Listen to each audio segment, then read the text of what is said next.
Welcome back to Viewpoint. In part one, we glimpsed some of the highlights of the 60 years Charlie Flower has dedicated to sport. Now, for something completely different. Oh, say can you see by the dawn's early light? Part two of Viewpoint explores Gibraltar's efforts to develop political and commercial links with the United States of America. A visiting delegation from the US Congress recently praised the ROC's economy and spoke of why they co-sponsored a bill supporting Gibraltar's right to self-determination in the House of Representatives. Democratic Congresswoman LOIS told GBC Americans believe in democracy and people's right to vote for who should be in charge of their political lives. Republican Congressman George Holding said it was important to raise awareness of Gibraltar, praising its economic growth and budgetary surplus.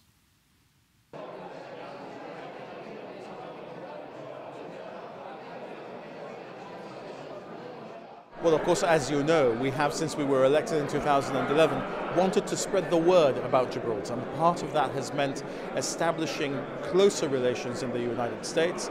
As you know, we are involved in lobbying there for Gibraltar. And part of the work that we do is to bring the message of Gibraltar, a commercial message about what Gibraltar could do, to those who represent districts, as they're called in the United States.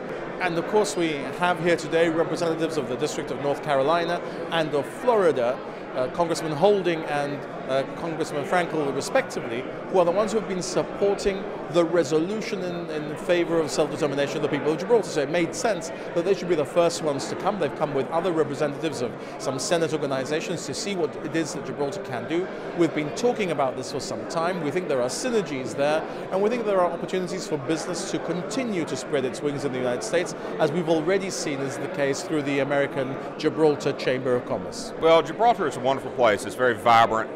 The community here is innovative. Entrepreneurism is alive and well in Gibraltar. And when you look at the economy, here in Gibraltar, your government runs at a surplus. In the United States, we run at extreme deficits. So it's nice to be in a country that is running a surplus and has something on the order of 10% growth in their economy.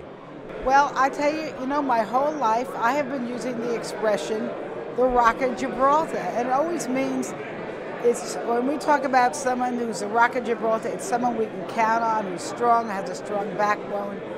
We've had a very interesting morning today, learned a lot about the economic vibrancy of Gibraltar. Well, it is a persuasive business case, but Gibraltar is important for so many other reasons. To the United States interests, military being, first and foremost. As the Chief Minister pointed out, one of our nuclear submarines was here for 2 weeks or so, having repairs at the yard. It's an incredibly important asset. So also, if you look at the value of telecommunications from Gibraltar, it's an important asset for satellite control, around the world. Of course, the special relationship exists between the United Kingdom and the United States, and we are a small part of what the United Kingdom represents in the world as an overseas territory of the UK. We recently had with us the USS Newport News, one of the submarines of the American fleet, coming back to Gibraltar, a place where she and many other ships of the fleet and submarines of the fleet of the United States have come before to the docks at Gibraltar. I represent part of North Carolina, which happens to be the largest tobacco growing state in the United States, which, as I've learned, is a very important part of the economy of Gibraltar, which thank you very much for selling a lot of cigarettes. Hello, I'm Lois FRANKEL. I'm from Florida. We grow oranges. It's healthier than tobacco. Sorry.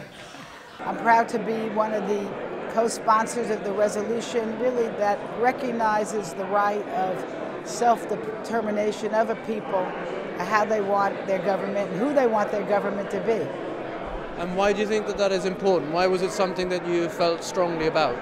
Well, really, it's our values in the United States. We believe in democracy, we believe in self-determination, we believe in the right of people to vote who should be in charge of their political life, and we believe that, and I believe that's good in the United States and around the world. So to have self-determination for people wherever they live.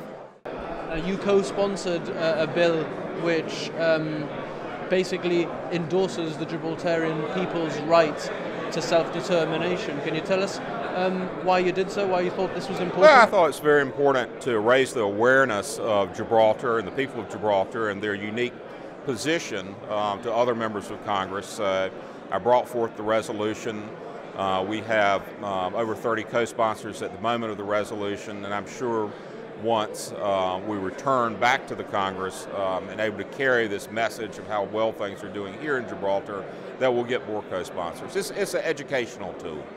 Well, the resolution is important because it's in the Congress of the United States. There is a similar resolution in relation to the Falklands, which was passed at about the same time, and we felt if there was a resolution about the Falklands supporting their right to self-determination, it would be peculiar if there wasn't also a resolution supporting our right to self-determination. So of course the Deputy Chief Minister and I started to work on that. We've been working with Holland and Knight on that issue, and we've been able to achieve the resolution which we have today, which we think is an important statement of the position of those who support it in the Congress of the United States of America. And what is that support? Well, the support is for the right of the people of Gibraltar to be able to be the ones who determine the political future of Gibraltar, and the desire to stay British, which of course is what is under attack. The Kingdom of Spain, of course, has not stopped at Europe or the United Nations in trying to persecute its case against Gibraltar. She's always tried to infect as many people as possible, so we do the work of trying to inoculate those who might have been exposed to the Spanish position, the Spanish claim, with our own views, and this puts our view on the book of the resolutions of the Congress of the United States, and that's hugely important. And what I mean is, how strong is the support of said resolution?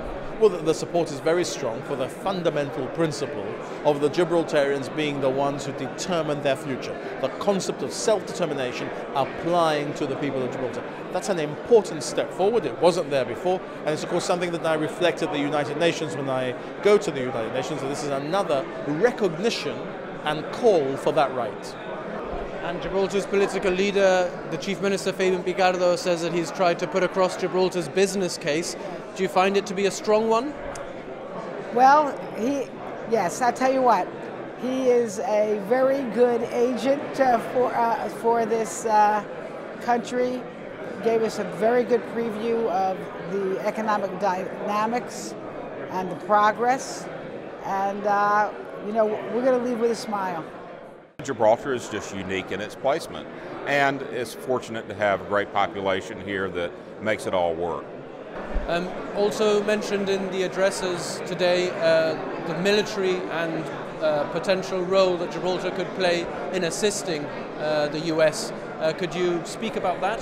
Well, of course, Gibraltar is a UK base, a forward mountain base of the United Kingdom, and we don't have in the Gibraltar government the responsibility for the defense of Gibraltar. But it's important that our friends in the United States, through the United Kingdom, know that if they are to come to Gibraltar through the relationship they have through the United Kingdom militarily, then the position of the civilian population, which is what we represent in the government of Gibraltar, is one of welcome and one of support, of wanting to see American vessels come into our naval base, American aircraft come into Gibraltar's airport, and servicemen of the United States generally being able to see Gibraltar as a safe harbor, so to speak, whatever one of the American forces they may be in, a place where they will be feeling that they are welcome and they can feel at home, not a place where they might feel that there is some sort of negative vibe attaching to them. And of course the language will be important. They can call in many ports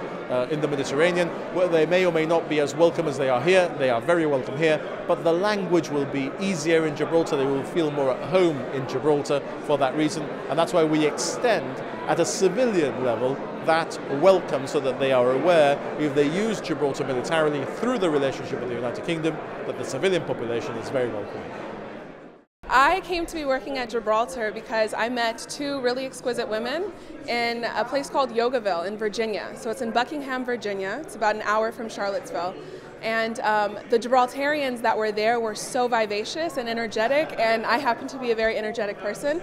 So they said, come to Gibraltar. And they didn't think I would do it, but here I am. I've been here for 2.5 weeks. I love it. I love energetic people, and so Gibraltarians, I've noticed, are very prideful, and they love each other, and they're very family-oriented and social, so far so good. It's the culture here is amazing. It's kind of like people are from all over the place. I think Gibraltar is a mix of different cultures, and I'm learning about that through the architecture and through the people, so it's been wonderful. This visit by the delegation from the US Congress was organised under the UK's Mutual Educational and Cultural Exchange Act programme in coordination with the Government of Gibraltar. It included briefings by the Chief Minister and his deputy, as well as a meeting with the board of the American Chamber of Commerce in Gibraltar. Now, in recent months, AmCham held an event designed to strengthen existing business ties and create new opportunities with the US. At this event, a former United States Undersecretary for Economic Growth, Energy and the Environment emphasized the benefits for American companies of doing business in Gibraltar, highlighting its place within the European Union as well as its high regulatory standards. Well, I was asked to be the leader of the American delegation here, and it's the first time I've been to Gibraltar. I must say I've been extremely impressed with the quality of the people with whom I've had conversations, the quality of the government. I had a lot of chance to meet with the Chief Minister and a number of the other ministers who were outstanding. The business community here is very dynamic. It's a very dynamic economy altogether. And we've got a very good group of Americans who've come here because they're interested in Gibraltar and they think they're good opportunities for getting to know the people here and getting opportunities to do business in this country. And where might the synergies lie? I mean, what are the main industry areas? Well, one of the things about the economy here is it's very diversified. And there are major opportunities in a lot of sectors, the financial services sector, the gaming sector. There are 2 energy-related deals that are going to emerge or have emerged already from the last delegation that came here last year. We think there are many more opportunities in a variety of areas that can come out of this. Well, as we did with the first trade mission, we actually managed to put a few businesses together that very possibly will bring some great value to Gibraltar. And in the second trade mission, we want to do more of the same. We have businesses in different areas that we had last time, but we still think that we can generate some value for Gibraltar, for the businesses who are coming, and for our members in Gibraltar as well. So what sort of sectors are we looking at this time? So it's incredible because it's all very, very varied. There's a lot of industry, there's security, energy, some finance as well, but much more industry than financial services, which is really more my area. But it's still very interesting, and it's very interesting for me particularly because I get to learn about all these new industries. There's a security company, there is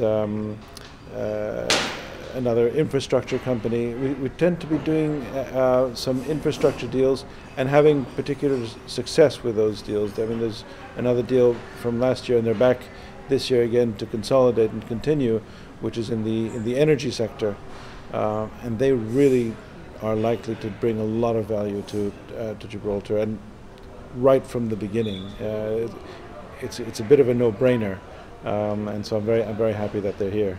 I think this is a great base for American companies to do business in Gibraltar, but more broadly because you have a European passport for banking and insurance and other parts of the financial sector to serve as a base for selling products and doing business throughout the EU, and not just in the EU, but other parts of the region. I was talking to the head of an insurance company yesterday. They do business in the EU, they do business in the Middle East and elsewhere.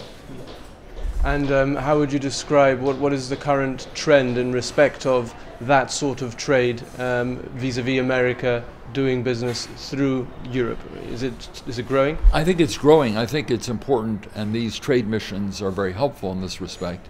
It's important for American financial services companies to understand the advantages of being in Gibraltar and the wonderful regulatory environment. This is excellent regulatory policies, very transparent, very open, very credible, very good people who run the regulatory process. So the quality of the environment here for doing business is extremely good. And when people begin to understand the advantages Gibraltar has, I think more companies will come. It's a matter of exposing them to the benefits here and getting them just to come here for the first time and sort of understanding what the advantages are. But the quality of the people and the quality of the regulatory environment are very good. And of course, you've got the opportunity to sell a lot of products throughout Europe with the European passport, in addition to which corporate income taxes are very low. You have certain advantages with respect to other types of taxation, certain advantages with respect to incentives to come here, all of which I think are quite positive. I mean, the meat of the trade mission is to get people to speak to each other and see how they can work together. So we have actually set up in the afternoon desks where people meet together with prearranged bilateral meetings, and hope that they take that further. But if they can manage to, on the basis of their discussions last night at the Chief Minister's reception, or this morning in the briefings in the corridors, if they can manage to get together as a result of that, even better. So the fact that there are meetings going on in the corridors, I think, is a very good sign for all of us. What can you tell us about having somebody of the stature of Robert Hormats involved and have his buy-in for this venture? Well, we're extremely lucky with that. I mean, Robert Hormats was a vice chairman of Goldman Sachs. He worked in the Obama administration as an undersecretary for the economy. He was a senior staffer at the National Security Council. He worked in almost every administration for the last 30 years, including the Nixon administration, to try to do a rapprochement between China and the U.S. So he's really been at the thick of things. And I just had breakfast with him this morning, and he was saying about how he was advising Hillary Clinton on her election campaign, and so people who are really at the heart of things. And to have him come to Gibraltar, I think, is very special for us. So I've asked him to really speak to our audience, because we don't get people of that stature here every day. Well, I think I enjoyed very much working in the Obama administration, particularly because I had the chance to work for Secretary Hillary Clinton, who is an old friend and I think very, very highly of. I think she was an excellent Secretary of State. I think she will be, if she's elected, an excellent president, and I think she will be elected. I believe that she will be a very positive force in terms of leading the U.S., but also as a global leader, she'll be extremely good. So I feel very confident about the future of the United States, both at home and internationally, if she were to be elected president. You've mentioned the regulatory regime twice there, and hinted at some of the characteristics that might make it attractive, but maybe I can ask you to delve into those a little bit more. How difficult is it to get the right balance of doing enough but not too much? Well, I think the government has found a very good balance. Corporate taxes are low. English is the language of business, very comfortable for Americans, obviously, since most Americans speak only English, but also because use English common law, and English common law is the basis for American law. Very few places on the continent have English common law, so that provides an advantage. And there's very close cooperation with the OECD. This is on the so-called OECD whitelist. It's a very transparent regulatory environment, which is extremely important in the current world where transparency is considered essential to credibility, and there's great credibility here. There's a strong movement emanating from the US to sort of lead international tax investigations. Not that Gibraltar would be the target of such investigations, but businesses have to be ready to be able to issue information the sort of which they didn't used to under FATCA. Is that something that's going to sort of shake up the industry a lot, do you think? I think it will shake it up, but probably not in terms of American companies' relationships here.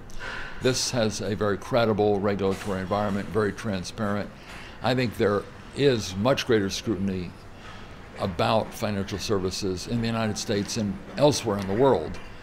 But this entity, the country of Gibraltar, is probably in a better position than most other countries because of the credibility of its regulatory environment, the transparency, and the fact that it's on the OECD whitelist. It has a lot of agreements on transparency with other countries. So it's put it in a very positive position in terms of the kind of scrutiny that's given to the financial services industry. Probably won't get the kind of problems you get with some other countries in terms of doing business here. I mean, you never know what's going to happen. It's very hard to predict what regulators and investigators will do, but I would say the quality of the people and the regulatory environment here is quite positive, and you're dealing with an environment that has been looked at by a number of companies and found to be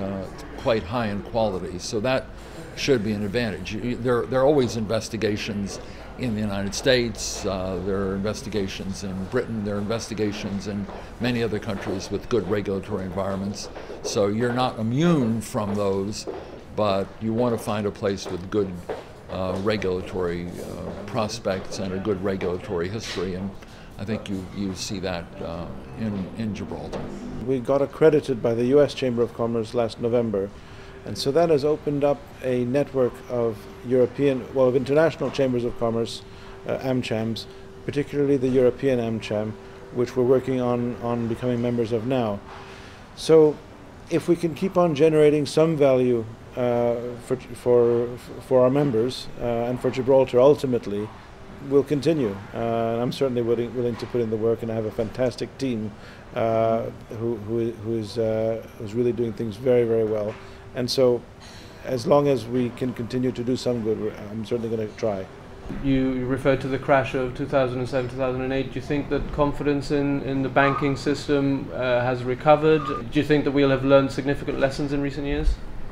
We've learned significant lessons in recent years, but we have not learned everything, and it's the nature of finance that bubbles build up and bubbles burst, and you don't know exactly how that will happen, but you know that the history is surges of really good times and then surges of bad times. It's like in the Bible, 7 years of plenty and then 7 years of famine. It can happen in the financial services industry because it tends to be a very volatile industry. What's happened in the U.S. is a lot of the big banks have recovered, but there's still a residue of great caution on the part of American investors. If you look at the lowering of oil prices in the United States, what's happened is that you would have anticipated that people with lower oil prices, when they go to the gas station, they pay $1 less for their gas than they did 8 months ago. You'd think they'd be spending that money. In fact, they're saving that money, they're working down their debt because they are more cautious. People are more cautious about the stock market. And also, while the big banks tend to have recovered for the most part, they still have some issues, but they've largely recovered. A lot of the small and medium-sized enterprises in the United States have found it difficult for a variety of reasons to get capital, so that the system is not working perfectly. A lot of small and medium-sized enterprises can't get the kind of capital they need. In some cases, it's the problem of the banks because they're more cautious. In some cases, the companies themselves don't want to borrow because they're more cautious. So it's a combination. So we still haven't fully recovered our confidence, and our system still hasn't fully recovered its vigor. I think it's moving in the right direction. And then there's some people who want to change the law that was put in place to avoid these crises. It's been sort of pulled back a little bit by the Congress over the last couple of years. So we're in the process of finding the right balance. Every country, US, Britain, Gibraltar, France, Germany, Japan, everyone suffers from certain problems, and we all work to correct those problems. And as I say, good governance in the United States is about correcting the problems that we have. This country has, I think, extremely good governance, and I think, as we were discussing earlier, is very agile and is capable of moving in the right direction when it senses something and trying to anticipate issues. And I have been very impressed with the government here, very impressed with government policies, very impressed with the transparency that I've seen here, and I think this is a very positive financial and economic environment. So I hope more companies will take a look at Gibraltar, will come here. Each, of course, has to make its own assessment, but I think when they come, they'll be very impressed, as I have been.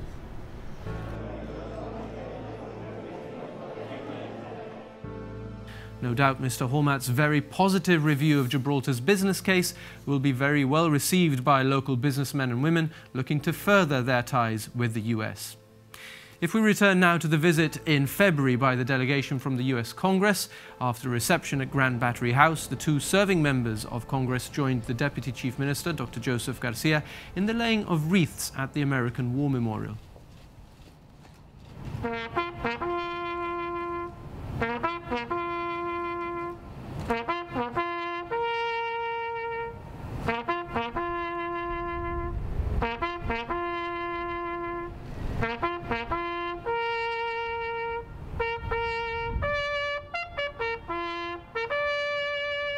In coming to Gibraltar, you're treading on the footsteps of General Grant, the 18th President of the United States, who visited Gibraltar in 1878, after his presidency. Of Theodore Roosevelt, the 26th President, who visited in 1909, also after his presidency. Of General Dwight Eisenhower, the 34th President, who was here in 1942 before being elected President.